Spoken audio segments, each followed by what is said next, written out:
വൃത്താകൃതിയിലുള്ള ലോകത്തിലെ ആദ്യത്തെ ബിൽഡിങ്ങാണ് മ്യൂസിയം ഓഫ് ദ ഫ്യൂച്ചർ. അതുപോലെ തന്നെ ഹോപ്പ് എന്ന ബഹിരാകാശ പേടകത്തിൽ കയറി ഒരു കിടുകിടന്ന യാത്ര 2071 എങ്ങനെയായിരിക്കും നമ്മുടെ ജീവിതം എന്ന് കാണിച്ചു തരുന്ന ഒരു അടിപൊളി കാഴ്ചകളായിട്ടുള്ള ഒരു കിടുകിടന്ന വീഡിയോ. ഒട്ടും സമയങ്ങളുള്ള നേരിട്ട് വീഡിയോയിലേക്കോ.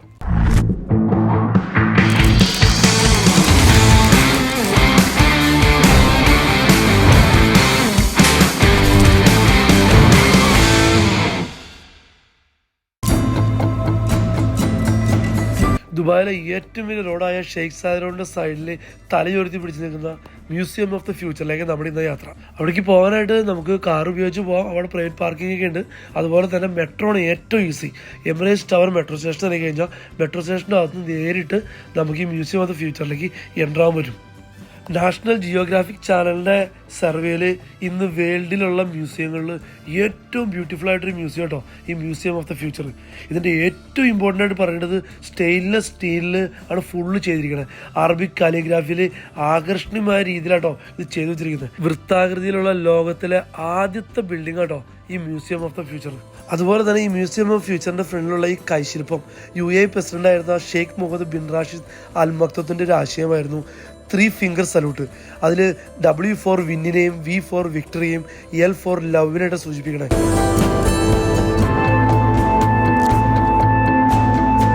പുറത്തുള്ള കാഴ്ചകളൊക്കെ കണ്ട് നമ്മൾ മ്യൂസിയത്തിൻ്റെ അകത്തേക്ക് കയറാണ്. എന്താ തിരക്കെന്ന് അറിയാമോ? ടിക്കറ്റൊക്കെ നേരത്തെയും കൂട്ടി ബുക്ക് ചെയ്യണോട്ടോ. ഞാൻ ആദ്യ ദിവസം വന്നിട്ട് ടിക്കറ്റ് കിട്ടിയില്ല. പിന്നെ 3 ദിവസം കഴിഞ്ഞിട്ടാണ് എനിക്ക് ടിക്കറ്റ് കിട്ടിയ. ഓൺലൈനിൽ ടിക്കറ്റ് എടുക്കാൻ പറ്റും. 149 ദിറംസ് ആട്ടോ ഒരു ടിക്കറ്റ് റേറ്റ് വരുന്നത്. നാട്ടിൽ ഏകദേശം 3500 രൂപയും. കുറച്ച് എക്സ്പെൻസീവ് ആണ്, എന്നാലും അതിനുള്ള മുതലുണ്ട് കേട്ടോ.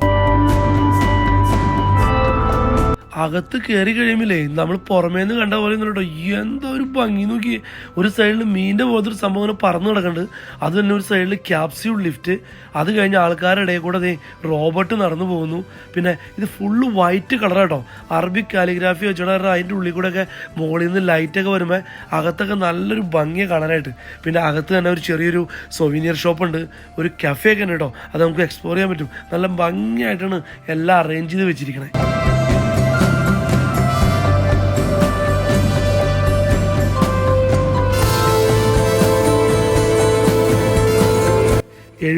മീറ്റർ ഹൈറ്റും 33,000 സ്ക്വയർ ഫീറ്റും 7 നിലകളുള്ള തൂണുകളില്ലാത്തൊരു നിർമ്മിതി കേട്ടോ ഈ മ്യൂസിയം ഓഫ് ദ ഫ്യൂച്ചർ. ഇപ്പം നമ്മൾ കാണുന്നതാണ് ടിക്കറ്റ് കൗണ്ടർ. ഇത് വെച്ചിട്ടുണ്ടെങ്കിൽ നമുക്ക് സെൽഫായിട്ട് ടിക്കറ്റ് എടുക്കാം, അതല്ലെങ്കിൽ കൗണ്ടറിൽ നിന്ന് കൊടുക്കാം. പക്ഷേ ഇതിനകത്തുള്ള പ്രത്യേകം വെച്ചിട്ടുണ്ടെങ്കിൽ നമ്മൾ ടിക്കറ്റ് ഓൺലൈൻ എടുത്ത് കഴിയുമ്പോൾ ആ QR കോഡ് സ്കാൻ ചെയ്ത് കഴിയുമ്പോൾ നമുക്ക് ഇങ്ങനത്തെ കൈമ കെട്ടാവുന്ന ഒരു ബാൻഡ് കിട്ടും. ഇത് നമ്മൾ ഇവിടുന്ന് പുറത്തിറങ്ങണ വരെ നമ്മുടെ കൈമ തന്നെ വെക്കണം കേട്ടോ. ഇത് വെച്ച് നമുക്ക് ഒരുപാട് കാര്യങ്ങൾ ചെയ്യാൻ. ഇവിടെ നിന്നാണ് നമ്മൾ ഫ്യൂച്ചർ എന്താണെന്ന് 2071 എങ്ങനെയായിരിക്കും ദുബായ് എന്നും നമ്മുടെ ലൈഫൊന്നും കാണിച്ചു തരുന്ന ആ ഒരു വിസ്മയ കാഴ്ചകളിലേക്കാണ് പോണേ. 5th ഫ്ലോറിൽ നിന്നാണ് നമ്മുടെ യാത്ര സ്റ്റാർട്ട് ചെയ്യണേ. ഹോപ്പ് എന്ന ബഹിരാകാശ പേടകത്തിൽ കയറിയിട്ടാണ് നമ്മൾ യാത്ര തുടങ്ങുന്നത്. Museum of the Future. Welcome to my home. Like everything you see here, I was envisioned by the Dubai Future Foundation. My intelligence can take many forms, from light to sound. You'll find me most often as my avatar. Isn't she cute? Your journey begins in a very special place and time. Mohammed bin Rashid Space. അങ്ങനെ നമ്മൾ hope എന്നറിയപ്പെടുന്ന ബഹിരാകാശ പേടകത്തിൻ്റെ അകത്ത് കയറിട്ടോ. ഇത് ശരിക്കും ഒരു lift പോലത്തൊരു സംഭവം. പക്ഷെ ഒരുപാട് വിൻഡോസൊക്കെ ആയിട്ട് നമുക്ക് താഴേന്ന് മുകളിൽ നിന്ന് സൈഡിൽ നിന്നൊക്കെ കാഴ്ചകൾ കാണാൻ പറ്റുമോ. ഇനി നമ്മൾ പോകുന്നത് 600 കിലോമീറ്റർ മുകളിലുള്ള Hope Mohammed bin Rashid space സ്റ്റേഷനിലേക്കാണ് നമ്മൾ പോകുന്നത്. ഈ പേടകത്തിൻ്റെ അകത്തുള്ള വിൻഡോകളിൽ നിന്നൊക്കെ നോക്കുമ്പോൾ ഫ്യൂച്ചറിൽ ദുബായ് എങ്ങനെയെന്നും അന്നത്തെ ആ ബിൽഡിങ്ങുകളും കാര്യങ്ങളൊക്കെ നമുക്ക് കാണാം. അതുപോലെ തന്നെ ഓരോ വിൻഡോകളിൽ നിന്നും കാണുന്നത് ഡിഫറെൻറ്റ് കാഴ്ചകൾ കേട്ടോ. ശരിക്കും നമ്മൾ എന്താ പറയുക, സ്പേസിലേക്ക് പോകണ ഒരു ഫീലൊക്കെ നമുക്ക് കിട്ടും. അങ്ങനത്തെ ഒരു സൗണ്ടും കാര്യങ്ങളൊക്കെ ആയിട്ട് എന്തായാലും കണ്ടിരിക്കേണ്ട ഒരു സംഭവം കേട്ടോ. എന്തെങ്കിലുമൊക്കെ ചാൻസ് കിട്ടിക്കഴിഞ്ഞാൽ ഇതൊന്നും ഒരിക്കലും മിസ്സാക്കരുത് കേട്ടോ. എന്താ പറയുക, ദുബായിയുടെ ടൂറിസത്തിലുള്ള വളർച്ചയും അവർ മുന്നോട്ടുള്ള അവരുടെ ആ ഫോർകാസ്റ്റിങ് കാര്യങ്ങളൊക്കെ നമ്മളെ ശരിക്കും അത്ഭുതപ്പെടുത്തും കേട്ടോ.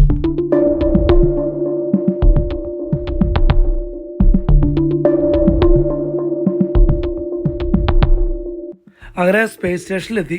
അപ്പോൾ നമ്മൾ ഓരോ സെക്ഷനിലെത്തുമ്പോഴും നമുക്ക് അവിടെ നടക്കുന്ന കാര്യങ്ങൾ എന്തൊക്കെയാണെന്നുള്ളത് അവിടുത്തെ സ്റ്റാഫ് നമുക്ക് എക്സ്പ്ലെയിൻ ചെയ്യും കേട്ടോ. ഇപ്പം നമ്മൾ കാണുന്നത് നാസ ഡിസൈൻ ചെയ്ത് അപ്രൂവ് ചെയ്ത ഒരു സ്പേസ് സ്റ്റേഷൻ്റെ മോഡൽ കേട്ടോ. എനിക്ക് സത്യം പറഞ്ഞു കഴിഞ്ഞാൽ ഇവിടെ വന്നിട്ടില്ലേ ഒന്നും മനസ്സിലായില്ല കേട്ടോ. കുറേ പേര് എന്നെ പോലെ തന്നെ നോക്കിക്കൊണ്ടിരിക്കുന്നുണ്ട്. കുറേ പേർക്കൊക്കെ കാര്യങ്ങളൊക്കെ മനസ്സിലാവും. പിന്നെ എല്ലാത്തിനും നമുക്ക് നമ്മുടെ കൈമ കിടന്ന ബാൻഡ് വെച്ച് ചെക്ക് ചെയ്ത് കഴിഞ്ഞാൽ എന്താണെന്ന് മനസ്സിലാക്കി തരും.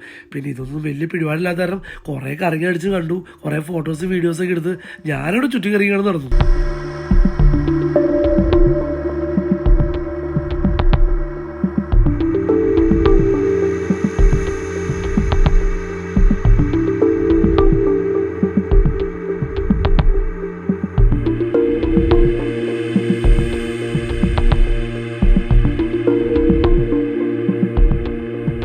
ഇത് ഭയങ്കര ഇൻട്രസ്റ്റിംഗ് ആണെന്ന് പരിപാടി കേട്ടോ. സ്പേസ് സ്റ്റേഷനിൽ പോകുമ്പോൾ നമ്മളിടുന്ന ഡ്രസ്സുകളും കാര്യങ്ങളും എങ്ങനെയൊക്കെ ആയിരിക്കും എന്ന് കാണിച്ചു തരുന്ന ഒരു ചെറിയൊരു വീഡിയോ സംഭവം ഉണ്ട്. നമ്മൾ ആ ക്യാമറയുടെ ഫ്രണ്ടിൽ നിയമം സിസ്റ്റം ഓട്ടോമാറ്റിക്കായിട്ട് അങ്ങനെ ക്രിയേറ്റ് ചെയ്തിരിക്കും കേട്ടോ. നല്ല രസമായിരുന്നു എന്തൊക്കെ പറഞ്ഞാലും. സ്പേസിലെ കാഴ്ചകളൊക്കെ കണ്ട് നമ്മൾ തിരിച്ച് ഈ പേടകത്തിൽ കയറി ദുബായിക്ക് ലാൻഡ് ചെയ്യാൻ പോവാം. അപ്പോൾ ഈ പേടകത്തിൻ്റെ പ്രത്യേകം വെച്ചിട്ടുണ്ടെങ്കിൽ ഇതിൻ്റെ സൈഡുകളിൽ മാത്രം നിൽക്കാവൂ. നടുക്കേ കൂടെ നോക്കി കഴിഞ്ഞാൽ നമ്മൾ നോക്കി ലാൻഡ് ചെയ്യാൻ പോകണം. നമുക്ക് അടിപൊളിയായിട്ട് കാണാൻ പറ്റും കേട്ടോ. എൻ്റെ അമ്മോ വല്ലാത്തൊരു ഫീൽ വന്നിട്ട് എന്തോ ഒരു ഭംഗി നോക്കിയല്ലേ.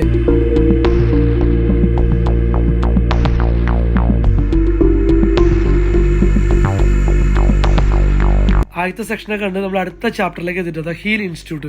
ഇതിൻ്റെ അകത്ത് കയറുമ്പോൾ വെച്ചിട്ടുണ്ടെങ്കിൽ 50 വർഷത്തിന് ശേഷം ദുബായ് എങ്ങനെയിരിക്കുന്നത് കാണിച്ചു തരുന്ന കാഴ്ചകളാട്ടോ. അമ്പര ചുംബികളും എയർ ടാക്സികളൊക്കെ നോക്കി എന്താ ഒരു ഭംഗി നോക്കിയല്ലേ. അത് കഴിഞ്ഞ് നമ്മൾ നേരെ എൻ്റർ ആവുന്നത് നേരെ ആമസോൺ കാർഡുകളുടെ ഫീൽ കിട്ടാവുന്ന രീതിയിലുള്ള ഒരു സെക്ടറിലേക്ക് കേട്ടോ. അത് കഴിഞ്ഞ് DNA ലൈബ്രറി. ഇതിൻ്റെ അകത്തുള്ള കാഴ്ച ഇത് നമ്മൾ ക്രിസ്മസിന് ലൈറ്റ് ഇട്ടേക്കണ ഒരു ഫീലാട്ടോ. അതിൻ്റെ അകത്ത് കയറി കഴിയുമ്പോൾ കാണുന്നത് എന്താ സംഭവം, ഓരോ മൃഗങ്ങളുടെയും അതുപോലെ ചെടികളുടെയും ഇതിൻ്റെയൊക്കെ DNA വെച്ചിട്ടുള്ള ഒരു ഇത് കാര്യങ്ങളാണ് അവർ മൊത്തം നമുക്ക് പറഞ്ഞു തരും കേട്ടോ. അത് നല്ല കളർഫുള്ളായിട്ടോ അവർ അറേഞ്ച് ചെയ്ത് വെച്ചിരിക്കണം. എന്താ ഒരു രസം കാണാനായിട്ട്.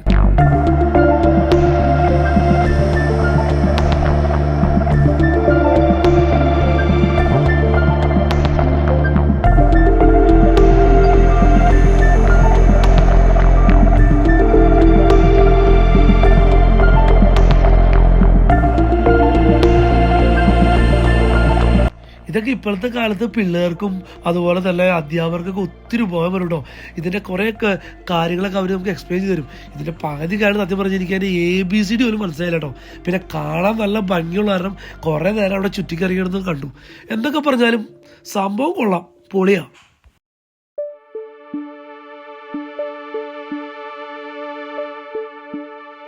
അങ്ങനെ ഞാൻ അടുത്ത ചാപ്റ്ററിലേക്ക് എത്തിയിട്ടോ. അൽവഹ എന്നാണ് പേര്. ഇത് ശരിക്കും പറഞ്ഞാൽ ഒരു സ്പാ പോലത്തെ ഒരു സംഭവമാണ്. ഇതിനകത്ത് എനിക്ക് അകത്ത് കയറുമ്പോൾ തന്നെ നമുക്ക് കൈ കൊണ്ട് നമുക്ക് സാനിറ്റൈസ് ചെയ്യണം. അത് നേരെ മുഖത്തേക്ക് ബ്ലോ ചെയ്യണമെന്നാണ് അവിടെ ഇങ്ങനെ സ്റ്റാഫ് നമുക്ക് പറഞ്ഞു തന്നെ. പക്ഷേ അതിൻ്റെ അകത്ത് കയറുമ്പോഴില്ലേ നമ്മൾ ഇത്ര നേരം കണ്ടൊരു ഫീൽ കേട്ടോ. ഫുള്ള് പിങ്ക് കളറും പിന്നെ എന്താ പറയുക ഒരു ഗുഹയുടെ അകത്തൂടെ പോണൊരു ഫീലൊക്കെ കിട്ടും. അത് കഴിഞ്ഞ് നമ്മൾ എൻ്റർ ആവുന്നത് ശരിക്കും പറഞ്ഞാൽ ഒരു ബീച്ച് സെക്ഷൻ പോലെയൊക്കെയാണ്. ഇത് ശരിക്കും ഒരു കാർപ്പറ്റാണ്. അതിൻ്റെ ഉള്ളിൽ എന്തൊക്കെയോ ടെക്നോളജിയൊക്കെ ഉപയോഗിച്ച് നമ്മൾ നടന്നു കഴിയുമ്പോൾ അങ്ങോട്ടും ഇങ്ങോട്ടൊക്കെ ചരിയണ പോലെ അങ്ങനത്തെ ഫീല് കിട്ടാവുന്ന രീതിയിലുള്ള ഒരു സംഭവം. ശരിക്കും പറഞ്ഞ ഒരു തെറാപ്പിയാണെന്നാണ് പറയണേ.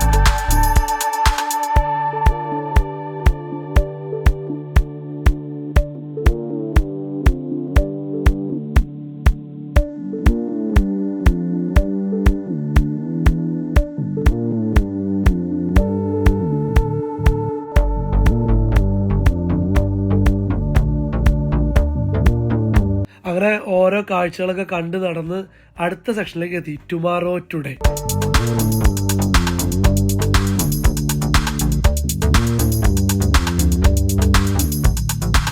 ഫ്യൂച്ചറിലെ ഹൈടെക് ഉൽപ്പന്നങ്ങൾ എങ്ങനെ എന്തൊക്കെയാണ് അതൊക്കെയാട്ടോ ഈ സെക്ഷനിൽ കാണിക്കണേ. അതിനകത്ത് ഡ്രോണുകൾ വരും, റോബോട്ട്, ഡ്രൈവറില്ലാത്ത കാറ്, എന്ത് പറയാനാ. നേരത്തെയും കൂട്ടി തന്നെ നമുക്ക് എല്ലാ കാര്യങ്ങളും കാണാനും മനസ്സിലാക്കാനൊക്കെ പറ്റാണ്. എന്താ അല്ലേ.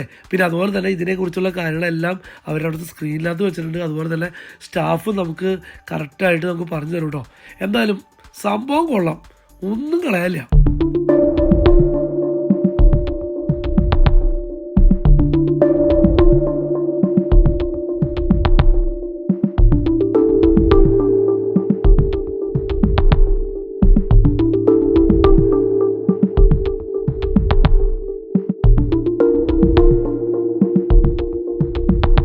അങ്ങനെ നമ്മൾ ലാസ്റ്റ് സെക്ഷനിൽ എത്തിട്ടോ, ഫ്യൂച്ചർ ഹീറോസ്. ഇത് ശരിക്കും പറഞ്ഞാൽ കുട്ടികൾക്ക് വേണ്ടിയുള്ളതാണ്. 10 വയസ്സ് അതിന് താഴത്തുള്ള കുട്ടികൾക്ക് മാത്രമേ ഇതിനകത്ത് കയറാൻ പറ്റുള്ളൂ. ഇത് പിന്നെ ക്യാമറ ഇതിനകത്ത് നമുക്ക് യൂസ് ചെയ്യാൻ പറ്റില്ല. ഇപ്പം നമ്മൾ ഈ കാണുന്നതാണ് ഈ മ്യൂസിയം ഓഫ് ഫ്യൂച്ചറിൻ്റെ 7 ഫ്ലോറിലും എന്തൊക്കെയാണെന്നുള്ളതിൻ്റെ ഒരു ഫുൾ ലിസ്റ്റ് കേട്ടോ. അത് കഴിഞ്ഞ് ഞാൻ നേരെ പുറത്തേക്ക് ഇറങ്ങി. ഇപ്പം നമ്മൾ ഈ കാണുന്നത് മ്യൂസിയത്തിൻ്റെ അന്ന് മെട്രോയ്ക്ക് പോകുന്ന വഴിയാട്ടോ. ആ വഴികളുടെ ആ ഒരു ഇത് തന്നെ നോക്കി, എന്താ ഒരു ഭംഗിയല്ലേ, അടിപൊളിയല്ലേ. അപ്പോൾ ഇന്നത്തെ വീഡിയോ ഇവിടെ വെച്ച് വൈൻഡപ്പ് ചെയ്യാണ്. വീഡിയോ എല്ലാവർക്കും ഇഷ്ടമായെന്ന് വിചാരിക്കണം. എന്തൊക്കെ പറഞ്ഞാലും കണ്ടിരിക്കേണ്ടതായ ഒരു കിടുകിടിലെ മ്യൂസിയം തന്നെ കേട്ടോ. കേട്ടത് ശരിയാണെന്ന് ഇപ്പോഴാണ് മനസ്സിലായേ. ഭൂമിയിലെ ഏറ്റവും മനോഹരമായ നിർമ്മിതി. എന്നാൽ പിന്നെ നമുക്ക് അടുത്ത വീഡിയോ കാണുന്നവരെ എല്ലാവർക്കും താങ്ക് യു സോ മച്ച്.